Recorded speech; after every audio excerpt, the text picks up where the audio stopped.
तो स्वागत है दोस्तों। मध्य प्रदेश में सरकारी नौकरी का तैयारी करने वाले सभी छात्रों के लिए वीडियो बड़ा ही इम्पोर्टेंट होने वाला है। ये जो आपको दिखा रहे हैं, इसको मैंने इसके पहले के वीडियो पर कंप्लीट प्रोसीजर के तरीके बता दिए थे, क्योंकि ये क्वेश्चन बार बार पूछे जा रहे हैं। चूँकि इस वीडियो में भी थोड़ा सा आपको हिंट दे देते हैं। ये जो प्राचीन जनपद के परिवर्तित नाम है, यानी पुराना नाम क्या था, अभी करंट में जो नाम है हमारे मध्य प्रदेश में, वह नाम क्या है। चाहे मध्य प्रदेश का गवर्नमेंट जॉब का एग्जाम हो या फिर अदर स्टेट का हो, ये हमेशा पूछे जाने वाले क्वेश्चन है। इसको मैंने पहले के वीडियो पर बता दिया था, लेकिन यहाँ पर एक बार फिर से बता दें, इम्पोर्टेंट चीज़ है। जैसे प्राचीन जनपद के नाम है यहाँ पर, जैसे उज्जैन का पुराना नाम क्या है। उज्जैन का पुराना नाम यहाँ पर देखिए अवंती है। अवंती पुराना नाम हो गया उज्जैन का। एक नंबर का क्वेश्चन कम्प्लीटली ज़्यादातर 99% परीक्षाओं पर पूछा जाता है। ठीक, फिर वहीं ग्वालियर का पुराना नाम क्या है, यानी ग्वालियर को पहले किस नाम से जानते थे, तो वत्स नाम से ग्वालियर को जानते थे। फिर खजुराहो को किस नाम से जानते थे, तो चेदी जो है खजुराहो का हो गया। फिर इसके बाद जैसे अनूप जो है निवाड़ी और खंडवा, क्योंकि निवाड़ी एक अलग जिला बन चुका है 2018 में, तो यहाँ पर इस चीज़ का ध्यान रखिएगा। तो यहाँ पर अनूप जो है तो खंडवा ये, ठीक। फिर दसर्ण जो है विदिशा का पुराना नाम हो गया। टुंडी के ये दमोह का पुराना नाम हो गया। और नलपुर जो है नरवर यानी शिवपुरी का पुराना नाम हो गया। तो ये पुराने नाम है, यहाँ पर ये नए नाम है एक साइड, ये नए नाम हमेशा पूछा जाता है। तो कुल मिला के इनको अच्छे से याद कर लीजिएगा, स्क्रीनशॉट ले लीजिएगा। आज के इस वीडियो पर नया हम देखेंगे जो मध्यकालीन इतिहास है। मध्यकालीन इतिहास बहुत ही ज़्यादा इम्पोर्टेंट है। शुरुआत करेंगे चंदेल वंश से। यहाँ पर देखिए, तो ये मध्यकालीन इतिहास के बारे में क्वेश्चन आपको यहाँ पर थ्योरी बता रहे हैं, और इससे यह भी यहाँ पर स्पष्ट होगा कि क्वेश्चन को किस प्रकार से विकल्प में कन्वर्ट किया जाता है आपके एग्जाम पर। जैसे ये क्वेश्चन है, पहला वाला पॉइंट है कि चंदेल वंश ने महोबा में शासन किया था। इस वंश का संस्थापक नन्नुक था। अब यहाँ पर क्वेश्चन यहाँ पर सीधी तौर पर बन रहा है कि चंदेल वंश का शासक कौन था। तो चंदेल वंश का जो संस्थापक कौन था, तो नन्नुक जो है चंदेल वंश का संस्थापक था। स्पष्ट यहाँ पर देख सकते हैं कि चंदेल वंश ने महोबा में शासन किया और इस वंश का संस्थापक नन्नुक था। तो ये ध्यान रखिएगा, ये ज़्यादातर एग्जाम में चंदेल वंश के राजाओं के बारे में पूछा जाता है। चोल वंश के राजाओं के बारे में पूछा जाता है, जो कि आगे आपको बताएंगे। तो चंदेल वंश का संस्थापक होगा नन्नुक, इन्होंने महोबा में शासन किया था। ये क्वेश्चन कंप्लीट हो गया। 2 क्वेश्चन विकल्प के यहाँ पर बन रहे हैं। वहीं दूसरा क्वेश्चन है, राजा धंगदेव के शासनकाल में चंदेलों ने प्रतिहारों से स्वतंत्र होकर अपने राज्य का विस्तार किया था। ये भी ध्यान रखना है आपको। राजा धंगदेव के शासनकाल में चंदेल राजाओं ने प्रतिहारों से स्वतंत्र होकर अपने राज्य का विस्तार किया। ठीक, तो ये क्वेश्चन सीधी तौर पर बनता है कि चंदेल राजाओं ने जो है किससे स्वतंत्र हुए, प्रतिहारों से हुए। यहाँ पर ये विकल्प का क्वेश्चन बन जाता है। ठीक, इसके बाद यहाँ पर देखिए चंदेल राजाओं के बारे में, ये खजुराहो का जो क्वेश्चन है हमेशा पूछा जाता है। खजुराहो के मंदिरों का निर्माण किस वंश के राजाओं ने किया, तो खजुराहो यहाँ पर देखिए, खजुराहो के प्रसिद्ध मंदिर जैसे पार्श्वनाथ का मंदिर है। पार्श्वनाथ और विश्वनाथ ये प्रमुख मंदिर हैं खजुराहो में। तो पार्श्वनाथ और विश्वनाथ मंदिर का निर्माण धंगदेव ने करवाया था। ये चीज़ बहुत ही ज़्यादा इम्पोर्टेंट है। ठीक, खजुराहो के प्रसिद्ध मंदिरों का निर्माण किसने करवाया, किस वंश के, तो चंदेल वंश का राजाओं ने यहाँ पर करवाया। ये चीज़ ध्यान रखिए। और दूसरी चीज़ यहाँ पर है कि खजुराहो में जो प्रसिद्ध मंदिर हैं, मंदिर का नाम है पार्श्वनाथ और विश्वनाथ, ये प्रसिद्ध है खजुराहो के मंदिरों में।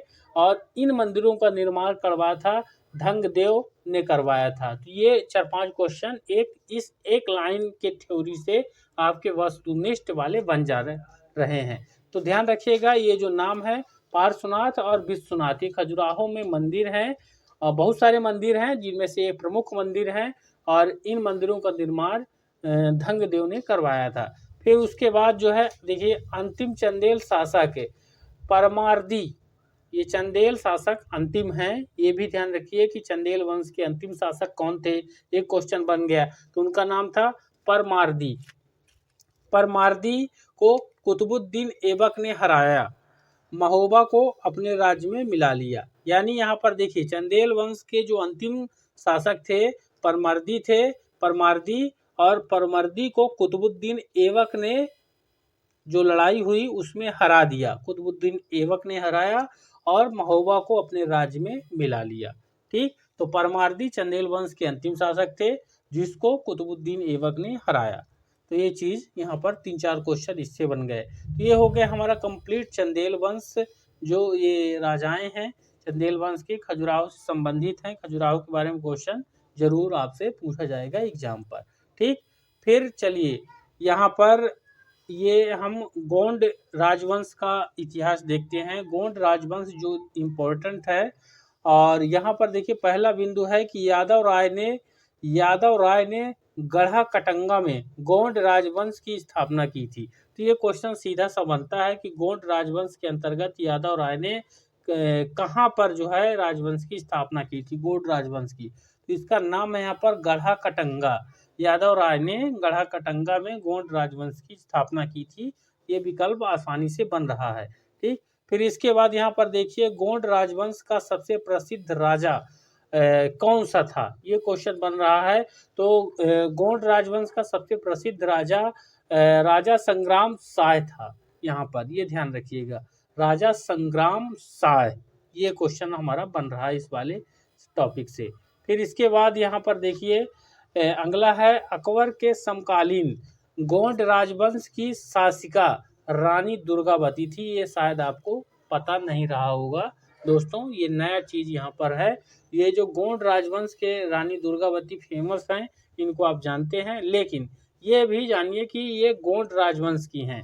तो अकबर के समकालीन गोंड राजवंश की शासिका रानी दुर्गावती थी। और यहाँ पर ध्यान रखना है अकबर के समकालीन, यानी अकबर का उस समय शासन था अन्य राज्यों में, उस समय राजवंश की गोंड राजवंश की जो शासिका थी रानी दुर्गावती थी।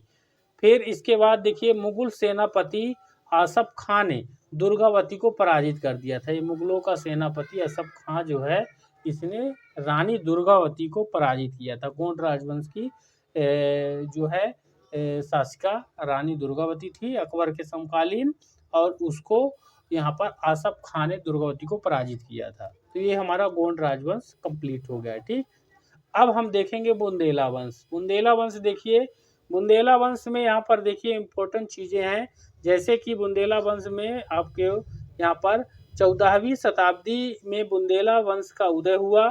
14वीं शताब्दी में, ये ध्यान रखिएगा क्वेश्चन पूछ लेता कब हुआ। इस वंश के रुद्र प्रताप बुंदेला ने 1531 ईस्वी में ओरछा को अपनी राजधानी बना लिया। ठीक, 1400 में बुंदेला वंश का उदय हुआ और रुद्र प्रताप बुंदेला ने 1531 ईस्वी में ओरछा को अपनी राजधानी बनाया। दूसरा बिंदु है इस वंश के शासक वीर सिंह बुंदेला ने जहांगीर के कहने पर अबुल फजल की हत्या की थी। अबुल फजल फेमस हैं, तो जो वीर सिंह बुंदेला ने जहांगीर के कहने पर अबुल फजल की हत्या की। और इस वंश का प्रसिद्ध राजा छत्रसाल था। छत्रसाल बुंदेला आपने सुना होगा, तो ये बुंदेला वंश का था छत्रसाल बुंदेला। फिर यहाँ पर देखिए छत्रसाल बुंदेला राजा था जिसने मुगलों के साथ युद्ध किया था, परंतु बाद में मुगल दरबार में 4000 का मनसब पद प्राप्त किया था। इन्होंने जो है, ये जो छत्रसाल थे, इन्होंने मुगलों के साथ युद्ध किया, लेकिन बाद में मुगल दरबार में 4000 का मनसब पद प्राप्त किया। फिर बुंदेला वंश के शासनकाल में ओरछा में स्थापत्य कला युक्त भवनों एवं मंदिरों का निर्माण किया गया था। ये क्वेश्चन इंपॉर्टेंट यहाँ पर बन रहा है इस वाले टॉपिक पर, कि बुंदेला वंश के शासनकाल में ओरछा जो है वहाँ पर स्थापत्य कला युक्त भवनों एवं मंदिरों का निर्माण किया गया। तो सीधा क्वेश्चन बन रहा है कि किस वंश के शासनकाल में ओरछा में स्थापत्य और कला युक्त भवनों और मंदिरों का निर्माण किया गया, तो बुंदेला वंश में। फिर यहाँ पर बुंदेला वंश से संबंधित देखिए, बुंदेला राजवंश हृदय शाह ने गढ़ा के समीप गंगा सागर जलाशय का निर्माण करवाया था। क्वेश्चन सीधा बन रहा है कि गंगा सागर जलाशय का निर्माण किसने करवाया, तो बुंदेला राजवंश के हृदय शाह ने गढ़ा के समीप, हृदय शाह इनका नाम है राजा का। ठीक, ये ध्यान रखिएगा। फिर बुंदेला शासक मधुकर शाह का पुत्र रामचंद्र जहांगीर के समकालीन था। ठीक, ये हो गए। अब यहाँ पर देखिए बघेल राजवंश। बघेल राजवंश है यहाँ पर बघेल वंश का शासन रीवा यानी भथा, पुराना नाम है रीवा का, भथा में था। और इसी वंश के राजा रामचंद्र के दरबार में से संगीतज्ञ तानसेन को मुगल सम्राट ने अपने दरबार में बुला लिया था। तानसेन जो कि प्रसिद्ध थे यहाँ पर, और इनके गाने से जो है तो दीपक जलने लगते थे। तानसेन वो रीवा के थे, और यहाँ पर रीवा यानी भथा, और यहाँ पर ये बघेल वंश का शासन था। और इस वंश का राजा रामचंद्र के दरबार के थे संगीतज्ञ तानसेन, और इनको अकबर ने, जो अकबर के 9 रत्नों में से एक हैं तानसेन, वो रीवा के रामचंद्र के दरबार से लिए थे, बुलाया था। 1569 में बघेल वंश ने मुगलों की अधीनता स्वीकार कर ली थी। यहाँ पर बघेल मुगलों की अधीनता यानी मुगलों के अंडर में बघेल वंश हो गए थे यहाँ पर। फिर इसके बाद देखिए, बघेल राजवंश के वीर मान सिंह ने चौसा के युद्ध में हुमायूं की सहायता की थी। बघेल वंश ने अकबर की यानी यहाँ पर सीधा सीधा जो है तो मान सिंह ने चौसा के युद्ध में हुमायूं की सहायता की थी। ठीक, यहाँ पर ये ध्यान रखिएगा। ठीक, चौसा का युद्ध जो है उस बघेल वंश ने सहायता की थी हुमायूं का।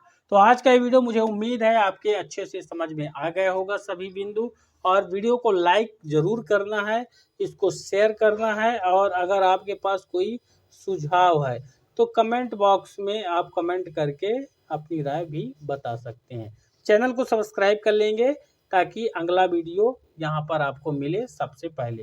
मिलेंगे अगले वीडियो पर।